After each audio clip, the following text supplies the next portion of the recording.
बिस्मिल्लाहिर्रहमानिर्रहीम। सर एक छोटी सी एग्जांपल हम लेके चलेंगे जनाब, और हम बहस करेंगे जनाब इक्विटी की मार्केट वैल्यू कैसे निकाली जाती है। ठीक है जी।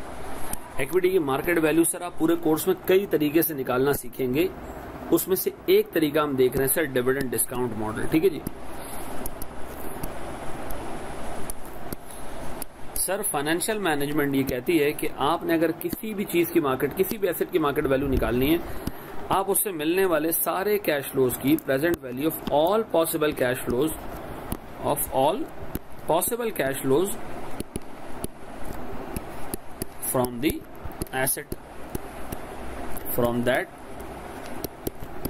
एसेट ये ले लो सर, तो आपको उसकी मार्केट वैल्यू पता चल जाएगी, फिर अंदाजा हो जाएगा।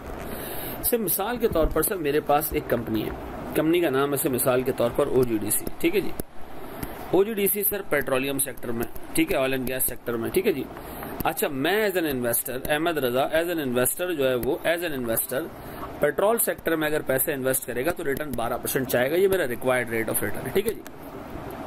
अच्छा, मुझे पता चलता है कि जी ओजीडीसी एक कांस्टेंट डिविडेंड देती है हर साल, कांस्टेंट डिविडेंड, यानी ओजीडीसी का डिविडेंड हर साल अमाउंट में कांस्टेंट होता है, और वो ऐसे मिसाल के तौर पर 60 रुपए। कितने जी?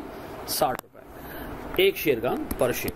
अब मैं ये जानना चाह रहा हूं कि सर 60 रुपए अगर ये डिविडेंड देती है, ये डिविडेंड कब तक देगी? सर हमारी एक अजम्पशन होती है कि जो डिविडेंड मिलेगा वो परपेचुटी में मिलेगा, क्योंकि कंपनी एक परपेचुअल स्ट्रक्चर है।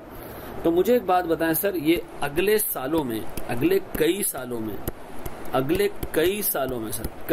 में सर मेरे पास इन्फिनिटी तक ये डिविडेंड मुझे 60 रुपए करके मिलता रहेगा। अब मेरा रिक्वायर्ड रेट ऑफ रिटर्न 12% है। मैं चाहता हूं सर इस 12% से इसकी प्रेजेंट वैल्यू निकालूं, तो मुझे ओजीडीसी जो कि एक ऐसी कंपनी है जो अपने डिविडेंड को साल बेसिस पे कांस्टेंट रखती है, इसकी मार्केट वैल्यू निकालने का सर हिसाब किताब बन जाएगा। तो सर अगर मैं मार्केट वैल्यू निकालने जाऊं, मैं कहूंगा सर मेरे पास 60 की एन्युटी जो हर साल मिलेगी, 1 - 1 + 12% raise to the power minus infinity, तरी कब तक मिलता रहेगा, डिवाइडेड बाय 12%। अब एक चीज मुझे बचपन में सिखाई जाती है, मैं बराबर में इसको ऐसे डिनोट करके भी लिख लेता हूं। सर मुझे बचपन में एक चीज सिखाई गई थी, ठीक है जी, कि जिस चीज की पावर इन्फिनिटी हो उसकी वैल्यू 0 है। ठीक है जी। अब बताएं सर अगर मैं काम करूं मेरे प्यारे बच्चों, मैं इसको आगे लेके जाऊं तो मैं कहूंगा 60 × 1 - 0 डिवाइडेड बाय 12%। दूसरे अल्फाजों में सर अगर मैं इसको मैथमेटिकली डिनोट भी करता जाऊं, 1 - 0 डिवाइडेड बाय आई। ठीक है जी।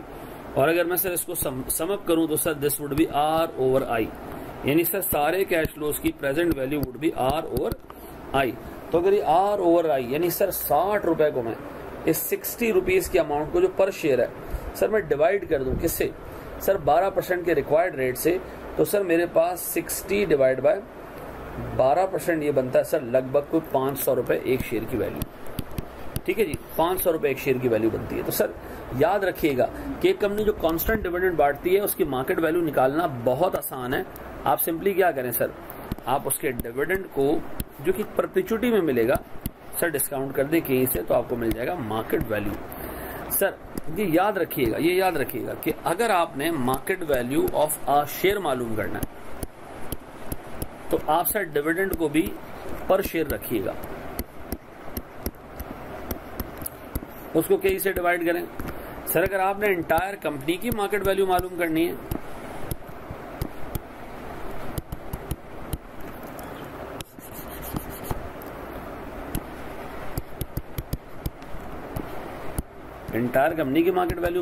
है तो सर डिविडेंड कंप्लीट को आप डिवाइड कर दें सर किससे, के से। ठीक है जी।